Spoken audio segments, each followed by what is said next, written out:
The Michael Hatfield RE/MAX team presents Real Estate and More. Bay Area real estate is different than in all of America. And why? What's up with home buyers? What's on sellers' minds? How is the market? And much, much more. Now, here's your host, Michael Hatfield. Good morning. My special guest today is a man who I've known and respected for many decades. Prominent in our community, he has come from humble beginnings and through considerable hard work and a whole lot of talent has created several successful businesses. His first business was popular in the 1970s and 1980s. Marty and his brother were the proprietors of the Sawmill.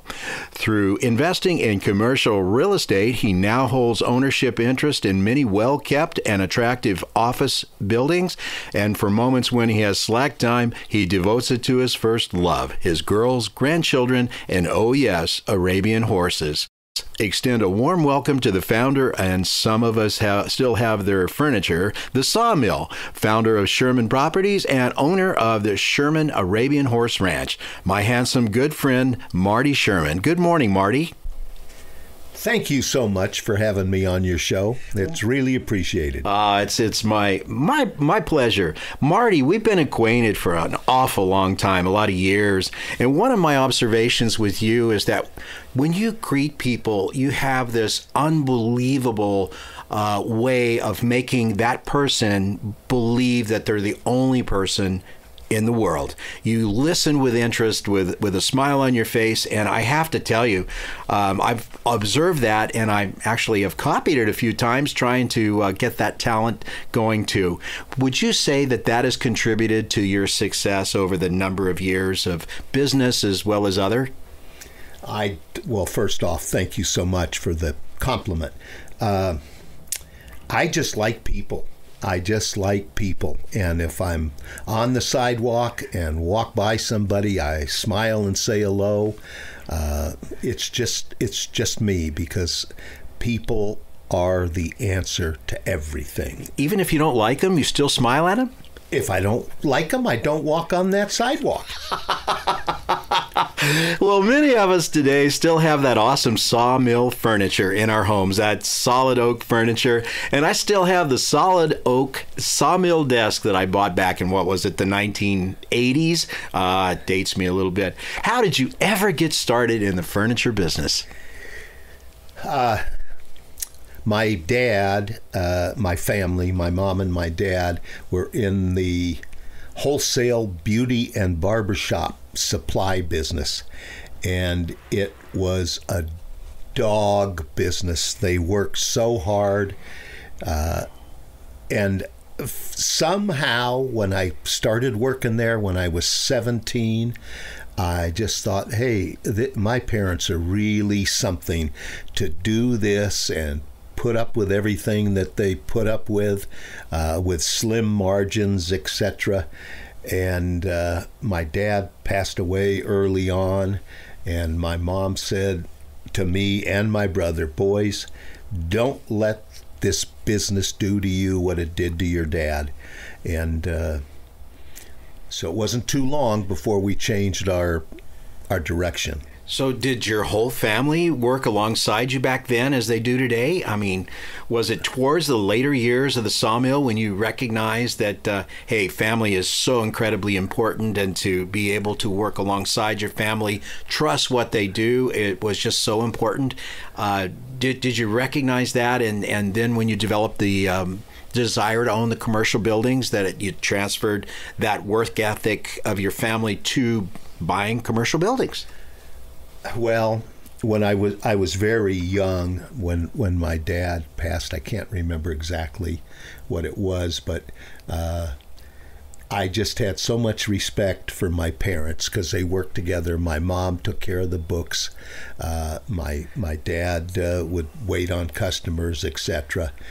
And I just came, and I was young, 17, 18, somewhere in there, maybe even a little younger. And I saw the stress that my folks went through. I'm not going to say that they didn't make a reasonable living, because they did just fine. They raised me, my sister, and my younger brother, Ronnie. And my mom said, I remember her very distinctly. Marty, don't let this business do to you what it did to Dad. And I could see that. I could see the different things happening day after day. So my brother and I just decided to go a different course. That's the bottom line. And there became the Sawmill. And I think you had like 5 locations at the time. Seemed like there were 5 that I recall back from doing business back in the day. We originally started in the same building in Oakland that our folks had their business in. It was a waning business. It was a wholesale beauty and barbershop supply business, which there isn't a business like that anymore. They used to sell beauty and barbershop equipment and supplies. And we knew the owner of the building, and when we sold out the merchandise from the beauty supply business, we just stayed there, and we started in the furniture. There it goes. Now, I recall when we were both much younger, seeing you on television writing this beautiful Arabian. I think his name was George. Would you credit George for making you popular, or would you credit you for making George the Arabian popular? I think that horse today is probably much more popular than I am or was. I mean, it was dominant because everybody remembered that horse. I'll give you a quick story how that happened. We had a guy doing some television work for us, and we were up in the Oakland Hills doing a film with some furniture in the picture, and a little young girl, a young little girl, came up to me and she said, "Mister, could you use my horse? Could you use him in your commercial?" And I said, "Where's your horse, honey?" And we were up in the Oakland Hills I told her, "Go get your horse." She told me it was there in a stall somewhere. I said, "Well, go get your horse and we'll put him in the commercial." We wound up with a horse in the commercial, a donkey in the commercial, and some goats and just different animals, and that horse thing just stuck. It was either the horse or the little girl that stuck, but it stuck, and it just became the way we presented ourselves. I've heard the Arabians are quite a breed. They were the preferred horse of George Washington, Alexander the Great, and Napoleon Bonaparte. Apparently, this breed impressed even the top historical figures, and I guess it's been around since, 4,500 years or so? I think it's the first breed there was. Yeah. I think it's the first breed there was. And the Bedouin tribe was the actual responsible party for bringing the Arabian into existence and making them to where that they would cooperate with man. That was one of their main things, is to get a horse that would cooperate instead of throwing you off and running you under a tree and knocking you off, right? The Bedouins saw the horse as unquestionably their very best friend. It was extremely important to those folks, and still today, it's their pride and joy, and so it came from the Arabian, yeah. Wow. Well, we are talking with one of the most known and prominent horse breeders and in the area with Sherman Ranch. This is Marty Sherman, and I got a couple more questions on these horses before we start talking a little bit about real estate. Different breeds are known for different traits, and like thoroughbreds are known for athletic ability and agility in racing, while some traits that you recognize in the Arabian breed, you don't really rope and ride cowboy compete on Arabian, do you? Well, some people do. That's not what we do. There's a few little things about an Arabian horse that come from their original upbringing. Number one, they have longer eyelashes than the other horses do. Not to where you could see it. You have to understand it. But that was to keep the dust out of their eyes out in the Arabian desert. Wow. And they have one less vertebrae than the other horse breeds do. Didn't know so that. they're a little shorter backed, which makes them a little tougher to an extent. But every horse of any breed has its own characteristics, and that's why they wind up doing what they're doing.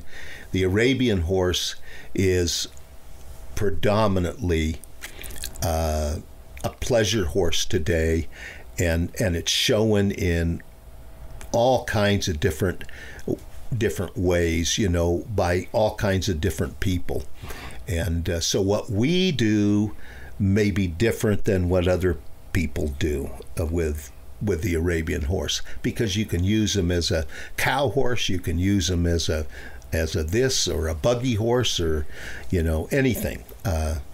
But they're very they can do just about anything, and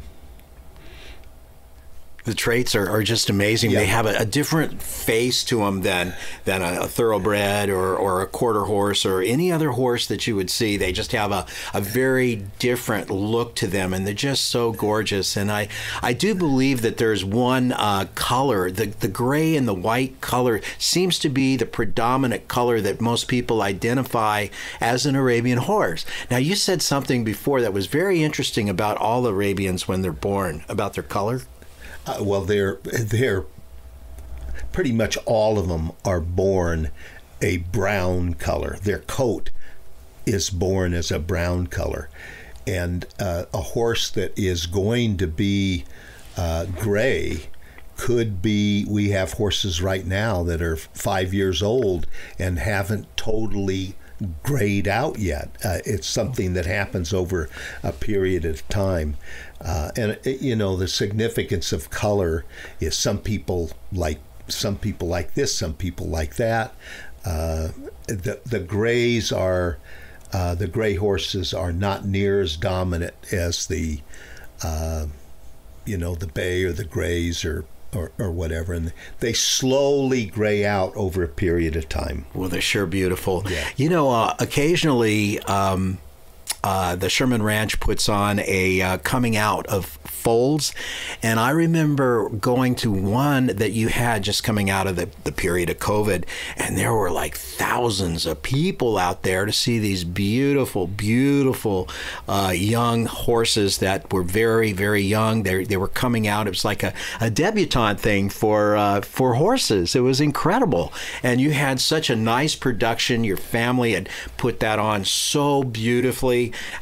People were parked out there along the highway for miles. It was just an unbelievable event that your ranch did, and I can see why you love these horses so much.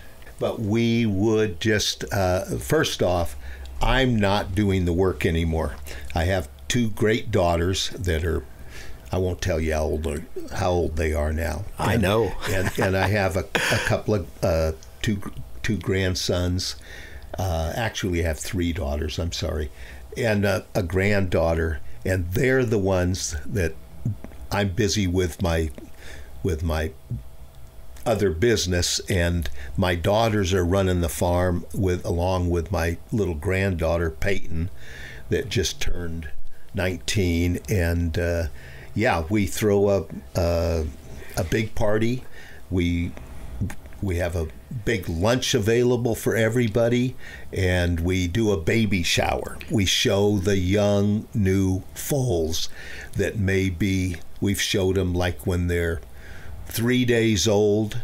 We just bring them out one at a time, and the people love it. They're amazed because most people don't get to see this kind of stuff, and but it's fun, and we meet a lot of really good folks, and we do that.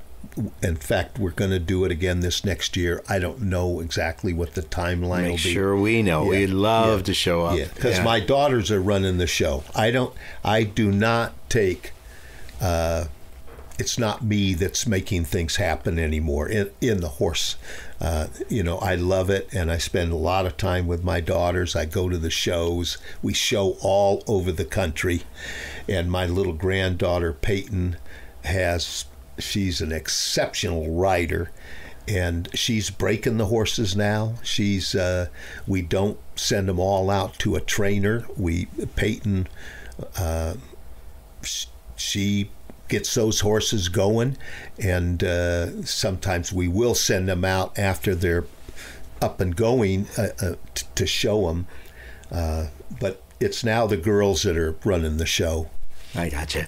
You know, last season on the TV series Yellowstone, I think it was the last season, but I remember seeing this episode where the beginning cowboy Jimmy was charged with collecting the sperm sample from a stallion, and the first time I'd ever done that, and he was under the auspices of a lady veterinarian that was putting the hammer on him a little bit, and boy, that was a funny scene. Is the collection of the male part of the breeding equation still done that way, or has it changed over the years? Oh, it's dramatically changed over the years. Bring the sire to the mare, and if the mare's ready to breed, the mare will let it all happen. If not, you're going to be doing it again tomorrow and the next day and the next day until it. That's a short version of how it works, but things are completely different. How so? Today, well, the horses, they don't see each other. We check the mares to see if they're if it's time to breed them, and you know they're in a different barn than the stallions are. And when the mare is ready to breed, most of the semen is comes from somewhere else in the country. If we're not using our own stock, the semen comes from another part of the country overnight, and when it comes, you have to pick it up at the airport, and it comes in a box, and you breed the mare that afternoon, and if you've done everything right, you may not have to breed her again to get her in full. So a lot of it is in the confidence of the people that you're working with on the other end that actually put the box on FedEx. Yeah. You know, you have to have a lot of confidence in those people that they're doing the right thing. If you didn't have confidence, you could get anything. You could end up with any type of horse, and that would be really a problem. Well, the people in our business, everybody is very solid, and they know each other. Yeah. So we breed obviously to our own stallions, but you have to go outside to make other things happen. So every horse that you might breed to will bring a different something to the party, and so that has a lot to do with our success, because we breed to our own stallions, and we breed outside to other people's stallions from all over the country. Wow. And we've had phenomenal success with that over the years, and probably more so in the recent years than in the past. But it's fun, and it's fun, and it's exhilarating, and it gives you a great feeling of accomplishment. Well, that's certainly a great reason to be in such a wonderful business as Arabian horses. You know, I know your brother, an amazing man, Ronnie. He's your younger brother, you call him. He did not quite have the level of interest in horses that you do, though he loves animals. He raised them on a very large ranch, which Nancy and I sold for him a couple years back. With horses, either you have to have that intense interest or you don't. So let's digress or change gears a little bit, go into the commercial real estate thing. Your first real business, I know that you had the building from the beauty supply, but your first real purchase of a business was in Oakland, I believe. It was the Lion Van and Moving location, several levels high. How did that happen, Marty? Well, we were in the old building that we had started in, and we'd been there. We'd been in business 2 years approximately, and a couple of young real estate guys came to us, and they said, you need more space, you need more this, you need more that. We've got a great building for you, and we want to show it to you. I told them, Ronnie and I told them, hey guys, they were young fellas that we knew from the real estate business, and we said, hey, we appreciate your thought, but we have absolutely no money. We're just trying to get this thing going. And they hounded us. They were in our office every third day, and they finally came in and said, well, I'll introduce you to Dr. Lyon, who was, I'm trying to think, he was a medical doctor. I can't remember what he exactly did, but we'll introduce him to you. He wants to meet you. He's dealing with the next door neighbor, but the next door neighbor is chiseling on him, and he just doesn't like those people. And you guys, he'd like you. So I want to introduce you. Can you meet us up at this building? So we met him up at this great big high 6 or 7 story building in Oakland. It was a Lion Vantage storage building. It was 102 years old, and their family was completely gone, and the building was sitting there empty. And he told us, he says, well, very nice to meet you guys. And I think he asked, how old are you guys? And we told him, and he said, well, I'll tell you my situation. My mother is gone. She just died a little bit before that. And, you know, I'm older now. I don't have any purpose for this building. I want to find a buyer. And we said to him, we just don't have any money, and he said, well, we can work something out. And the real estate guy said, let Mr. Lyon work something out. So we wound up buying that building, and we didn't give him any cash down.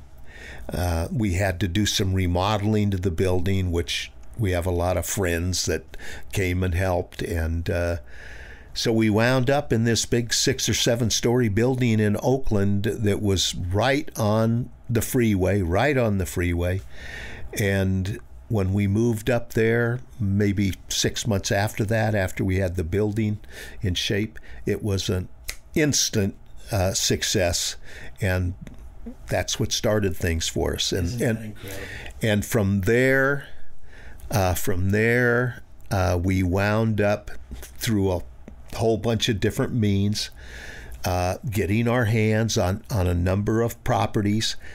My brother and I made up our minds, we're not going to open a store if we can't get our hands on the real estate, because we knew 20, 30 years downstream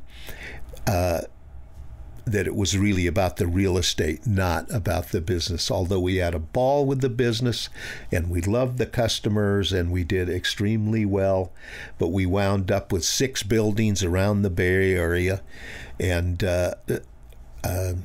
most of those we bought under some kind of circumstances where it was somebody that owned a business there, and they were in the later years, and we built a building or 2, but we had 6 buildings all around the Bay Area. And yeah, here's a personal gem that I've seen. If we represent buyers of a home, of a house, or of anything, and we can project to the seller that this is really a great buyer. Quite often the seller really wants to put someone in that house or in that building that's going to do something with it. So that's part of the job of a good real estate agent is, take the 2 young Sherman boys and put them into this building, even though they don't have any money. The gentleman said, you know what? They'll make good use of this building. And in residential real estate, it's the same kind of thing. If you can convince the seller that the buyers are really great people and they're going to love that house, residential is going to be just absolutely wonderful. To me, that's the golden lining. It's a fun thing to do, and if you can do it. And I want to just say that I've been to a number of the Sherman Properties buildings around the Bay Area. They've always maintained them very nicely done. Even during COVID, they didn't have a lot of issues with tenants not paying the rent, because people know that those buildings are well maintained. They have a responsive management team. You can use the term landlord if you wish, that take care of them. But I mean, you see them all. They have flowers up front, and they're always nicely paved. And I had to help Marty put his shoes back on because he's paving a lot in one of his buildings, and he had the shoes that got stuck coming in the door. So I had to help him can do it. So I just have to appreciate someone that takes great care of their properties the way that the Sherman Properties do. Well, we take the attitude that, first off, we don't want anything but nice property, good property, a good piece of ground that it's sitting on, and a good location. When we're hunting property, we look for the location, depending on what purpose we're looking for.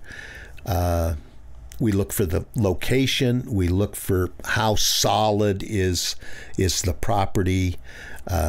We don't really look at the immediate condition because we don't mind going in and doing a lot of things to upgrade the building. We only look at good stuff. We don't want any secondary stuff. And you, Michael, you were involved in a sale that we made in Danville, California.